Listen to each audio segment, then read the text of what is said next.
Afternoon, Mark. How are you today? Great, Paul. Looking forward to our conversation here. Brilliant.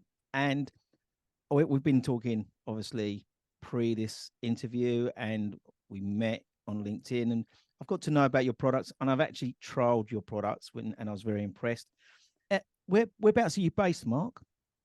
Well, I'm in Belfast, Paul, born and reared here, and this is where Wizzo's a Belfast company, if you like, and we're reliant on a few other people, some over in England actually, as our manufacturers, but it's essentially a Belfast company. Right. And is it going to be manufactured in Belfast? No, well, we have a terrific manufacturer in England, Right. who we looked around and thought we should keep Wizzo as a sort of a tight company and make use of partners, try and connect with partners who have the infrastructure and have those sort of skills in place. Yeah. So we have very lucky to find a terrific uh, contract manufacturer, out there who are happy to make Wizzo and who like the idea of it, love the Yeah. idea of it. That's quite a well sort of developed industry, contract manufacture around detergents and cleaning products and stuff. It's Yeah. it's quite well And established. I can see, is it the sun shining through your window there? Oh Or is dear, it just light? it's just a bit of light. There's no sun today here. It's just been weather warning actually in place. It's going up. The weather's been terrible, but Yeah, we've got the weather warnings in the UK at the moment: rain, yeah. Oh, floods, etc. We can only put that down to one thing, can't we? well, if you don't think it's down to climate change, you need to go and have another think, Yeah, or talk to someone who can maybe convince you. But it's just not normal. It wasn't like this 50, 60 years ago, and no, it's incredibly prevalent. So we've all got a bit of a challenge on our hands, Paul, I think, to we have indeed. hmm, Now as I said, we've met through LinkedIn and we've had quite a few meetings, and I've really sort of feel that I've got to know you more. But for the benefit of the audience, can you give us some background story to yourself and some origin story of how you got to where you are today? yeah, well, I'm a civil engineer. Okay, so I'm a chartered civil engineer. Have been for a long time. I worked in the waste management industry originally. I was a landfill guy, which was quite interesting. I really enjoyed that. And then after that, I joined a company that has since been purchased by somebody else. But I joined a company called Golder Associates, Hmm. which was a global environmental consultancy, Right. originally based in Toronto, but big operation up in the UK in Maidenhead and Nottingham and Leeds and whatever.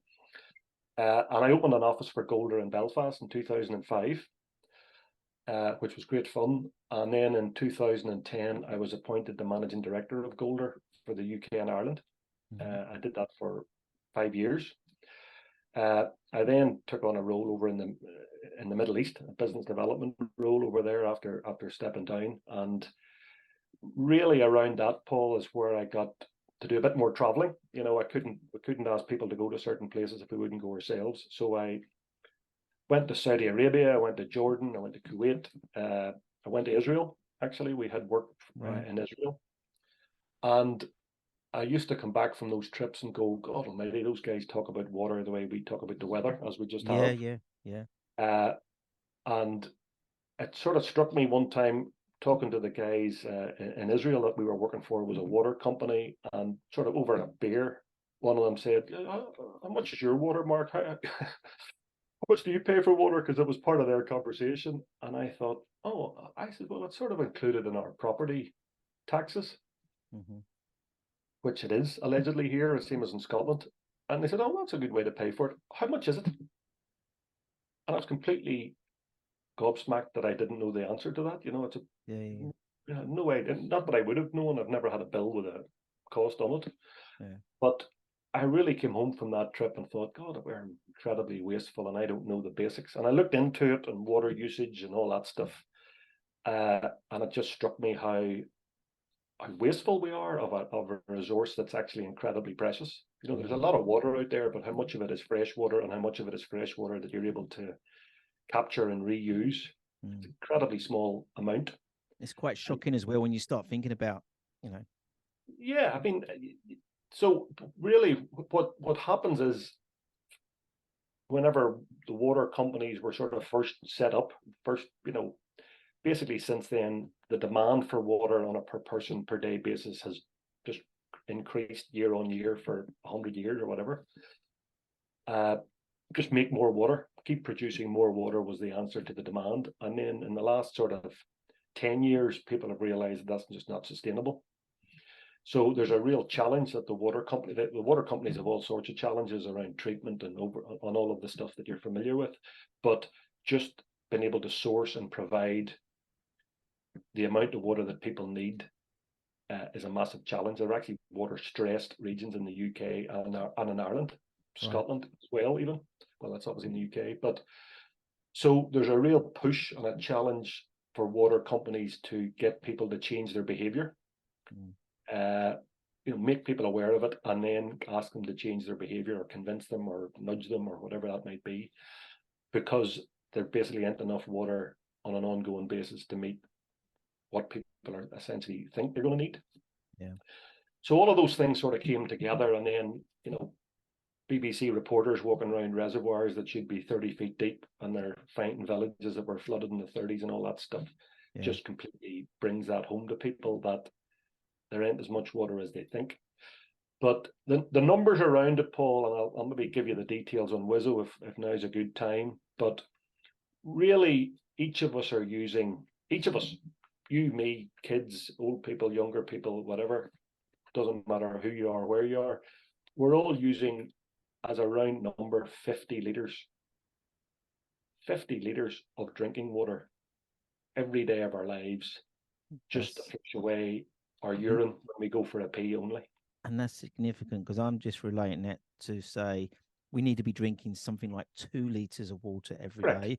And that's a massive struggle. I struggle doing that, but I'm not struggling putting it down the drain.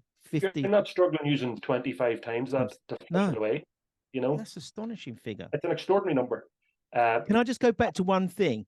Yes, please. In my childhood, very big memory, my dad, it's a bit of a laughing thing for my family, because he said, right, we're going to go on a because we always used to go caravanning in the summer. My dad worked for Fords. We had 3 weeks of time holiday because they had to shut down, and he used to, that first night, get the caravan, hook it up, and we'd go all over the country. I've seen everywhere in the country, which, it's really good to know that I've been to most places in the UK. So he goes, right, we're going to go to Wales because there's some beautiful scenery there, and I want to go and look at all the reservoirs. And I think this was 77 time, when we had the massive drought. We turned up to these reservoirs and there wasn't even a puddle. They were dry. All the water normally gushes over the top. We had none of that. It was unbelievable. And we just couldn't believe it. We was looking at the postcards of what we should be seeing, and then we've seen it as a comparison. I think my dad took a load of video footage, and we've got that somewhere.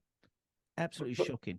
But that goes back, Paul, because that was a famous sort of summer, 76. Everyone remembers the cricket, West Indies, and exactly. At the Oval, it was like a car, it was just brown concrete when all the ground was cracking up, wasn't it? Correct. People have quote the summer of 76 when there was a drought.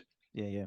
It's the last 4 years in a row. Basically, it's been the same as it was. So there's a marker for you in terms of the change in the whole thing.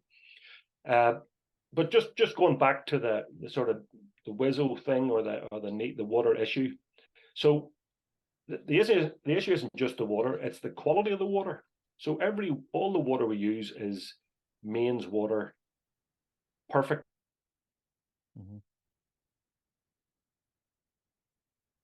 Basically potable, which is drinking water. Yeah. Right. I mean, it's drinking water standard. It's not water out of a river straight in. It's potable.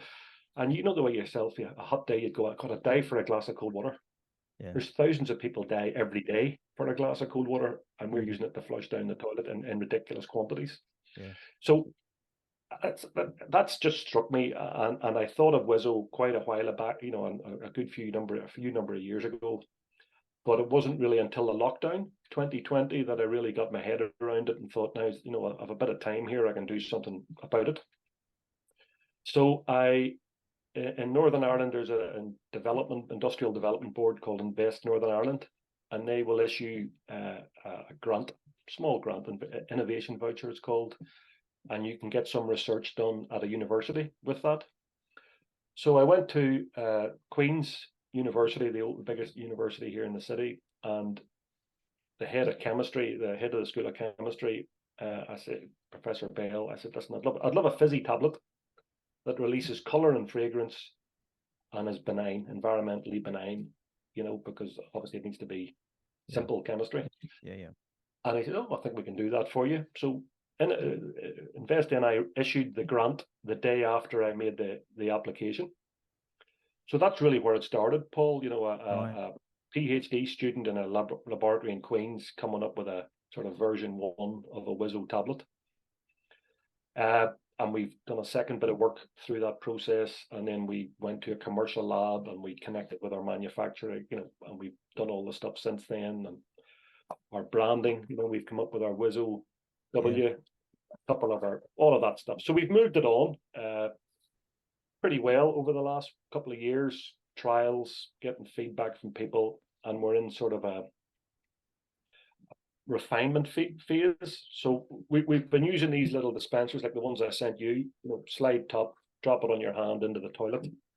But what we really want is a button operated. Yeah. So you push it and it drops out onto your, so you don't have to touch it.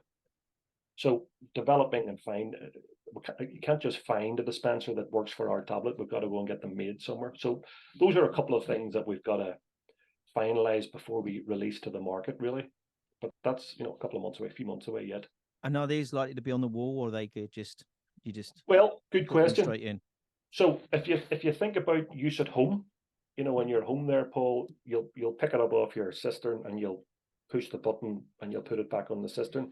But for hotel rooms, if you think about it in the hospitalities, it would be very like the soap or the shampoo bottle. It'll be on a little bracket. Yeah. It's just the risk of it walking out the door with it. So it'll be fixed to the wall, but crucially there'll be a little information card with the why. Here's what Wizso is and here's why we're providing it for use. Mm-hmm. And then it's over to the user. You'll either get it or you won't. Yeah. You'll use it or you won't.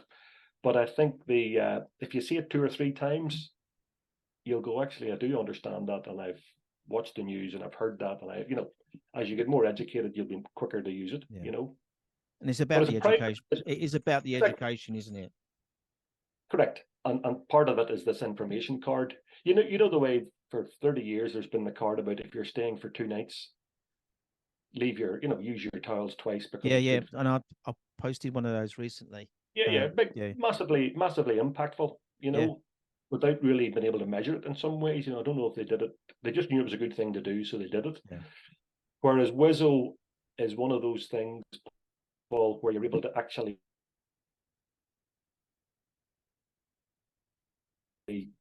calculate the benefits really quite closely. Mm-hmm. So the average flush volume is about 7.5 litres. Hotels might be less than that. But if you're saving a flush at 7.5 litres, you know what I mean? That's what we haven't used. We've avoided its use. Yeah. And from your water company annual report, you can actually calculate the carbon for scope 1 and 2 from their annual report, and you can calculate it down to a flush volume. Yeah. And you could probably double that, allowing for scope 3. So it's a tangible. Carbon isn't that tangible. People don't really get carbon, tons of grams of emissions avoided or whatever. That's not an easy thing for people, whereas hard X times Y liters is a number that you can actually, and of course for businesses, they can report on that. Yeah. So businesses with an ESG obligation or expectation on them, where they're reporting on environmental, social, and governance, putting that sort of stuff into their annual report is really important for them, and showing a benefit or an improvement from one year to the next is really a sort of expectation on them. Yeah. And really water, Paul, energy is a brilliant thing that you're involved in, but water is sort of overlapping or is overlapped with energy as well. If you're in the property business, energy is a huge cost. Water is the second one, or we also have to pump that water, and we have to pressurize the water. So there is an energy related item to that as well. Well, there is. No, there is exactly. But I mean, if you're looking at your utility bills, you're going to energy, and then the water is the next one. You Yeah. can do a number of things around it, but to show a big improvement in water, you've really got to engage with the building users. Yeah. Your colleagues, maybe if you're in a hotel, your customers, your client, whatever, your clients. Water's a behavioural thing after you get past the first couple of, fix the leaks and do the right thing with the equipment, if you like. But So, there's two costs as well associated with water, because you're paying to use the water at the meter, and then you're going to pay for the sewage of that water. So there's a multiplication well, absolutely. factor on there. So it's double the cost basically. That's what's making water so expensive nowadays, isn't it? Well, yes, exactly. So we would say, Wizso is an avoided water avoidance product. There are lots of gadgets, that reduce flow or take you from X to 0.9x or whatever it might be, which there's nothing wrong with those. They're perfectly good. Whereas Wizso is completely over here in that it's water you're leaving it in the ground essentially, or in the Thames or in the river or in the reservoir. But from your bill, you're paid, as you say, for fresh water delivery and the treatment costs and the chemicals, of course, and the energy associated with that. And then it goes into the wastewater system, energy, chemicals, etc., associated with that. So you're taking chemicals out of the environment as well. Yeah. Tiny fractions, obviously, at that level. But there's leaving the water in the ground is good. Avoiding the chemicals is good. Avoiding the energy. And are we putting good chemicals back into the system? Well, that's probably quite important. No, it's a perfectly good question, because the cure can't be worse than the ailment. Do you know what I mean? Like you can't say. So Wizso is an incredibly simple baking cupboard based product, right? I don't want to use the word, edible, but there's no harm in it. It's not for eating, obviously, but to get something to fizz is an acid plus an alkali, and those two things are consumable. There's a food grade color, and there's a fragrance as well, which is. And then does the fizz add to the process by the fizzing, or is it? Well, the fizz is just to appeal to your hearing and your sight. Do you know what I mean? Right. It's trying to appeal to what you see, what you hear, and what you smell. So sort of appealing to three senses. Fizz is just a good way to deliver the color and the fragrance. And there's lots of fizzy tablets. So it's a sort of, people don't maybe expect it in that environment, but people are used to things fizzing in water. So obviously you need to be pretty quiet, or it needs to be a pretty quiet area before you'll hear the fizz, because the quantities of everything aren't that huge. But it definitely, there's a fizz there. Younger children who understand it, it seems to be quite an interest to them. They love to hear the Wizzo's fizz type thing, is some of the feedback we're getting. Yeah. The crucial thing is, Paul, it's not a treatment. So we're not trying to duplicate the treatment process that happens downstream. We're simply providing a mask for any color and any odor that's there. Yeah. To give you, potentially the user, as you've done, the confidence to not flush for a while. Yeah. You might avoid one flush. You might avoid two flushes on one Wizso. We're getting feedback that people are using one Wizso for, the average is probably slightly more than one flush. But ultimately, the toilet will be used for another purpose, and everything will be flushed back to sort of the start. Yeah. But you'll have avoided one or two flushes in the meantime. Me and my wife, we were using them, and we wasn't flushing for the whole day. We would flush once a day. Well, that's amazing. Or once each. So once a day each, So, and what I was finding when we first started using it, I forget, because it's a habit thing. Yeah, of course you do. You're trying to switch a habit, aren't you? And the first thing you do when you finish, put your flies up, push the or pull the chain. Yeah, I think it's a habit thing that you're going to try and. But if you imagine, maybe many years ago, before we had the chain, how many people probably in the beginning didn't flush the chain because that's the habit thing, become a habit, Well, we've had Wizzo in our house here. There, a couple of kids still living here, and the first couple of days, the first week, people were forgetting. Oh, you could hear them. Oh, I forgot. Toilet Yeah, flush. yeah, yeah, yeah. It's just there. You read it. It's familiar. You use Yeah. it. Becomes the You norm. might forget a couple of times. You might forget 4 times in the first week. It'll be twice in the second week, and if you're into the swing of it, we've actually seen that on a couple of the trials. The use increases as time goes on. Right. Where Because people forget. people get familiar with it, so Got you.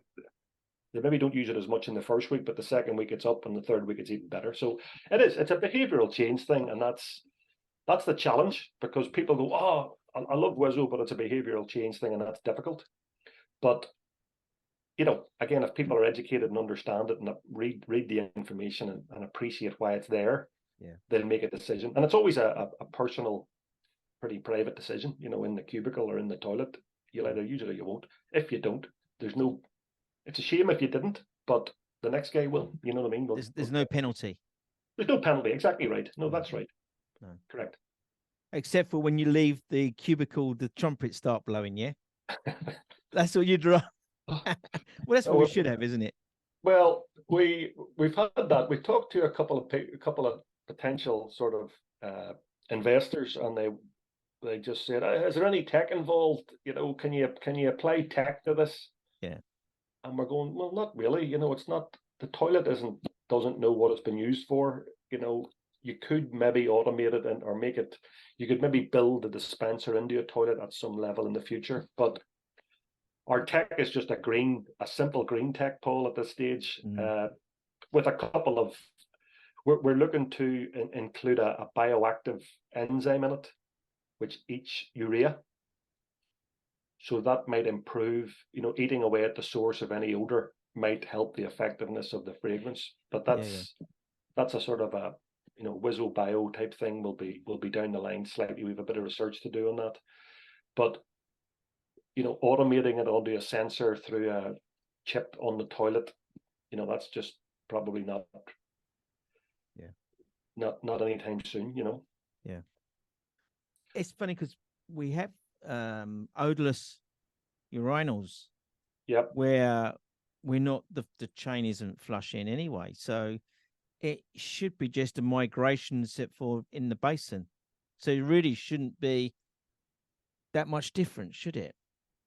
No, I don't know how odorless they are, because the odor, what I've learned, amazing what you learn, the odor doesn't come directly from the bowl or the water or the urine in the bowl.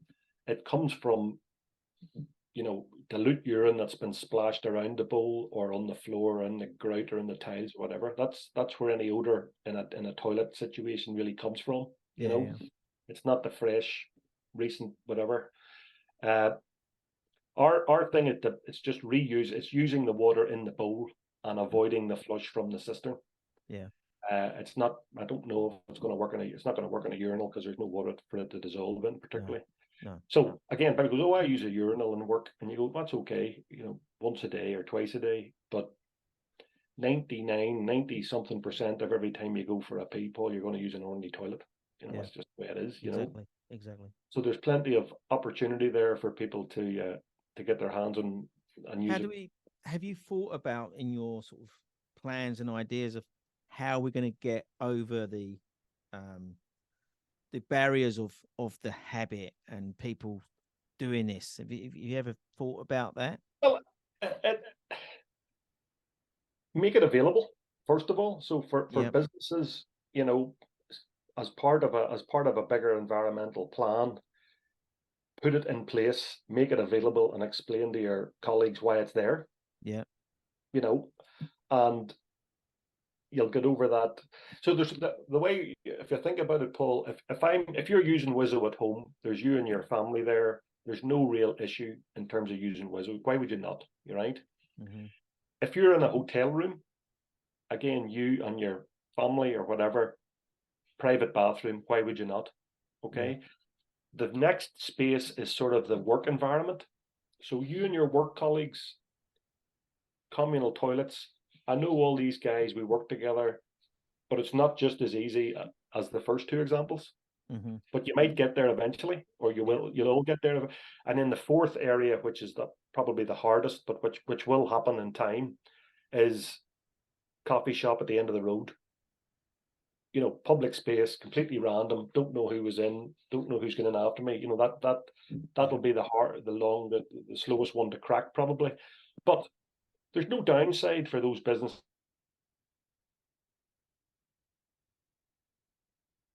to provide Wizso. Some customers will use it. It may just be slightly different across those 4 examples. You know,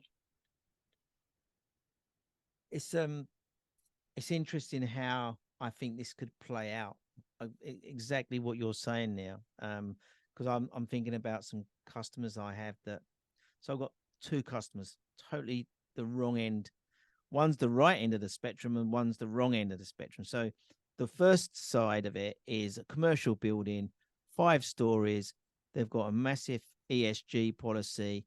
They're working towards education, get everyone on board. That could work. On my other side, where I've got a football stadium, 60,000 people turn up, but it's mainly urinals. So maybe not so. But there's still quite a few, but we could probably do during the core times when there's no events going on, you could possibly take advantage of it then. So there is opportunities. Yeah, I think what you're really hitting on there, Paul, is the whole engagement opportunity. Yeah, for staff, customers. A lot of businesses say, "Oh, we're using less water because we're using this new equipment over here, or we've changed our pumps, or we've done whatever it might be." Yeah. But the staff of that business go, "Well, that doesn't really, not really involving me as a member of staff. I think it's a good thing for you to do, for us to do, but I'm not personally engaged with that, right?" Yeah. In America, I'm talking to a consultancy in America, and they say people are looking for things that work inside the fence. You know, what am I actually people going to do differently? So that's really what you're saying about your commercial building. It's a chance to engage with the users of that building, and whatever it is, Paul, whatever the use of Wizso is on day one, it'll only ever increase. Yeah. You know, month 1 compared to month 12, it'll just become natural, and it'll be used. Football stadia, if you go to many football matches, Paul, the bathroom habits of the attendees is generally not that, you know, it wouldn't really, well, enough said. But certainly when there's a conference on in that football stadium, or the staff using it, why not? You know, it's as good an example as any, you know. Yeah. But if you look at it, that football stadium, that stadium, which you use for many different venues, they're like all organizations, they're going to have a net zero target pathway to address, and water comes into the net zero. You know, we've got to reduce it. So going forward, as long as we can educate, then we can see there's areas where we can make the savings. In a way, it could be you got the free buttons. Instead of having 2 buttons, one for pee, one for poo, it's one for pee, one for poo, and one for Wizso. A separate one, yeah. You're gonna have That's the mindset. That's really where we've got to. So if we're going to talk about that, so what are your challenges for your business? Let's talk about the challenges of the business going forward. Okay, so we're small. There's a couple of us, right? So we've sort of looked at our plan for what we've done and what we want to do and where we want to go. So we reckon we're through phase 1 of our plan, which was the very basics of it. Okay, let's get our product, let's get some people interested, and a couple of trials, which we did early. The second phase is a few more trials. Okay, we want to up our game in terms of the trials and who we're trialing with, and I'll maybe mention some of those in a moment. We also want to get some great feedback from people, and we want to refine our product so that it's as good as it can be on day one. Perfection's always beyond you, Paul, right? You're never going to get it absolutely right, but you know, perfect enough is a phrase somebody used, and that's where we want to get to. As I say, we've been using these dispensers up to now. We want to get those wall fixed dispensers, or those button operated dispensers. We're going to be selling Wizso online, Paul, to concerned consumers. So you'll be able to buy Wizso basically from anywhere in the world. and we want to know what the regulatory piece is to be able to do that. So there's a bit of research on that. We've got a patent applied for Wizso, so we've got to keep that. Again, there's lots of fizzy tablets, so that may not, we're not holding our breath waiting on a patent, but okay, novel step and all that. And then we want to, whenever we have all over the next number of months, we'll have evidence from, hopefully we'll maybe have your commercial building customer as a user of Wizso. We'll have a couple of hotel chains. We've talked to one of someone we both know on that area. And if we have online sales direct to consumer, and we have B2B sales, businesses who are using it, hospitality probably, maybe some in the purpose-built student accommodation sector and others. And then we say, actually, guys, here's a serious business opportunity. And on the back of that information, we raise a chunk of money. And that's when we really invest in a B2B sales team and all the other good stuff that goes along with that. So we're very not confident. We're very bullish about Wizso, and the potential for it. Like, we wouldn't be doing this, Paul, if you didn't think it was a good idea. You know what I mean? If so we're pretty comfortable that it's a space that people are really going to grow into. But we're quite conservative in how we're doing it. So we just want to make sure we go through, get all the basics right. Just one step at a time. Correct. Absolutely. Yeah. I'd love it's a one step, firm step in the right direction step, isn't it? Correct. Exactly. Yeah. We don't want to go backwards. We don't want to make any big mistake, any critical mistakes. And whenever it comes to raising money, Paul, there's loads of ideas. It's the implementation of them is the bit that people are going to invest in. So we want to have as many strong answers to these key issues, and maybe some evidence to show against those issues. You mentioned the Middle East, where it all began. Sort of your mindset inside of it. There must be big opportunities there, because I've worked in the Middle East. And I've had somebody on to me who wants to be an agent for Wizso in Saudi. I've talked to a couple of guys in the hospitality space in the UAE, who, it's a very westernized place, as you know, and the potential for use of Wizso there is strong. And we have a couple of people to follow up with, but it'll really be the chains that take it into those hospitality spaces. It'll be the hotel chains. And then, of course, there's the potential for people to buy it. The trick to get change there is you've got to go in through a government agency.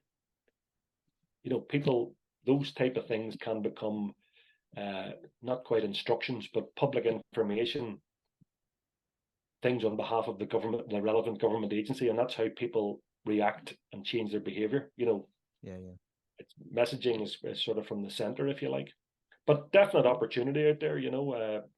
I've always thought arriving at one of those airports, and as you go through, there's a Wizso thing, and you please use water carefully when you're visiting wherever it is you're visiting. And here's a wee packet, a wee dispenser with enough to get you by for a couple of weeks. So all of those things. Maybe that's not a great marketing idea, I just thought. But ultimately, we'd be looking for distributors, agents, in those different markets who'll pick it up and run with it, and move it around the world quickly. We've a real journey, Paul. A key thing, sorry, just that I definitely want to get to mention is we absolutely are on a journey of sustainability here. We're starting with recycled plastic dispensers, but we'd love to end up with natural fiber dispensers, at some point in the relatively near future. Keeping it 100% sustainable. And even the raw materials, are we buying them from the right place or the closest place? And ultimately, to take that to its natural thing is, if America we see as a huge opportunity, ultimately we'll have to make Wizso in America. You can't be shipping tons of stuff across the. It'll have to be made locally in all the places. Exactly. Well, within reason, certainly not all in England, so. Because we don't want to be providing a carbon footprint to move it from A to Correct. B. Exactly right. That's amazing. I admire you for that forward thinking. That's a challenge on its own. But it is. If you can even the life cycle, even the life cycle assessment of what we have now, that's amazing. That could be. Certainly, people out there ask it. That's why we did think of that, and we were sort of alive to it, but it's absolutely a question that we've got asked We're not occasionally. far away from the trading arm of all of this. Anything that you have to prove your carbon footprint from going from A to B, Correct. and Absolutely. that'll bring it all in a line. Yeah. So it's come to that time in this interview where I like to put my interviewee on the spot. Now, Okay. literally, is there anything that, based on your technology and what you're doing, is there anything that you feel that you can give back to the audience today regarding a takeaway for them? Well, without it sounding like a real sales pitch, but a genuine thinking behind Wizso, right, is if you think using less water is a good idea, that ticks a Wizso box. If you think less harmful chemicals going into the environment and less energy being used is a good idea, that's Wizso, tick that box as well. If you're concerned about your water bill, you guys in the UK are all paying water bills, Paul, and I think they went up 9% in July or June or whatever there. They're only going to go one way. If you want to save a bit of money, if you use Wizso, it's less than half the cost of a flush. Yeah. So you're getting 100% plus return on your spend. Nobody's giving you 100% plus return on anything, Paul, right?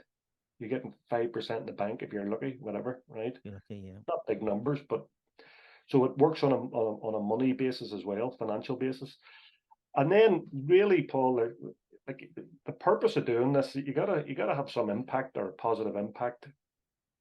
Hopefully it's not just about the business or whatever. So water is not easy to ship around. You and I saving water by using Wizso, nice thing to do, but it's not exactly helping an individual who doesn't have any water.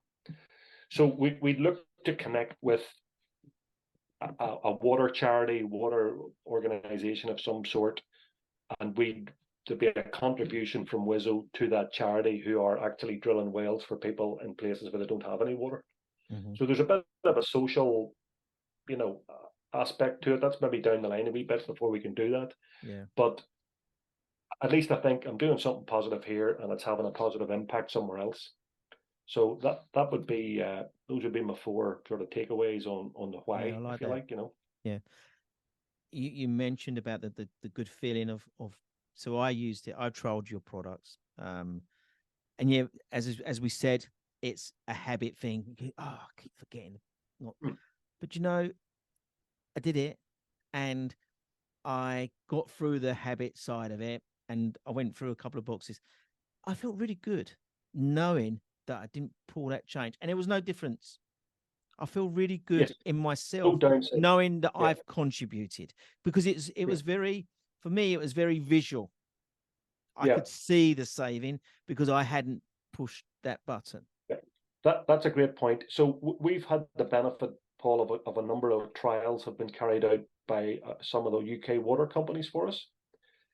Northumbrian Water did a trial first up, just said we love this idea and we'll trial it. Okay. Southern Water have done a trial for us, which involved quantitative data as well as the sort of qualitative stuff. Yeah. And Affinity Water, which I don't think is a million miles from you there, they're a supply-only company. They actually trialed Wizso with 1,600 households. Right. Which was the biggest trial we've had done to date, which was brilliant. And the beauty of that was the survey information was from nearly 800 people. Right. Okay, so these were motivated people. They offered to participate in the trial. Okay, but we've got genuine qualitative information from nearly 800 people. Yeah, yeah. And the two key answers of why did you use Wizso, first of all, was I wanted to save water because I understand that. The second one, nothing to do with carbon or money. I felt like I was doing my bit for the environment. Yeah. That was the second motivating factor for them. Yeah. And you do. You do. Yeah. So that's great. I mean, that's I feel, because it's not easy to do your bit. It's not easy to change behavior and have it's easy to jump in the car rather than walking or jumping on a bus. You want to fly somewhere, you've only one choice. You got to fly. You know what I mean? It's not easy to to reduce your personal footprint, or things that do make it easier, I think will have a bit of uptake, you know, Yeah, be yeah. attractive. Well, I, for one, I've used the product. I recommend it. I've posted about it, and I think it is, as I say, it felt like I was doing my thing. I like the smell it gave off. I like the whole scenario of it. Really, it was really good. So just on that, so version 1, Paul, is a blue, a recognizably clean blue color with a lemon fragrance, which is sort of a classic combination, right? Yeah. But we also, apart from the bioactive ingredient, we want to come up with a range of Wizzos. So we want to have a dark green with a pine, Yeah. a purple with a lavender. So we've some work to do, and that's another one of the projects we want to do in this second phase. But you know, we have this sort of picture that Wizzo could sit halfway down the aisle in Sainsbury's or Asda or whatever it might be, with those three combinations that are not dissimilar to other products, you know, cleaning, except our one's completely different in that it's got a completely benign impact, or zero impact, if you like. Yeah. So no, the blue and the lemon certainly version 1, but watch this space, and we'll put a shelf space. I'm going to put my order in now. I want purple. I think you just mentioned purple. The purple and the lavender, I think, would work really well. Yes, we just have to make sure that we can get the same reaction in the chemicals in the tablet for those different combinations. So no, I'll put you down for a box of purple and lavender whenever we get there, you know. Brilliant. Well, Mark, thank you very much for coming along today and sharing that. I'm really excited about this product. I've promoted it. I'm looking forward to see the involvement. I'm going to be speaking with my clients regarding their ESG approach, and I think it fits in nicely with them. So yeah, thank you for coming and sharing it, and thank you for originally reaching out to me and wanting to talk to me about it. Listen, Paul, I can only thank you for your time and attention and giving me a chance to do this podcast with you. It's my first podcast, so thank brilliant. you for that. I think I have a habit of interviewing people for the first time. Is that right? Well, very good. We'll have to do one another 6 months. We'll do one in another 6 months. Let's see where we are with the product and things, and keep it really moving. Brilliant. Absolutely. Thanks again, Paul. Appreciate it. And Mark, please, you and your family stay safe in these times. Absolutely. Thanks very much, Paul. Cheers. Thank you.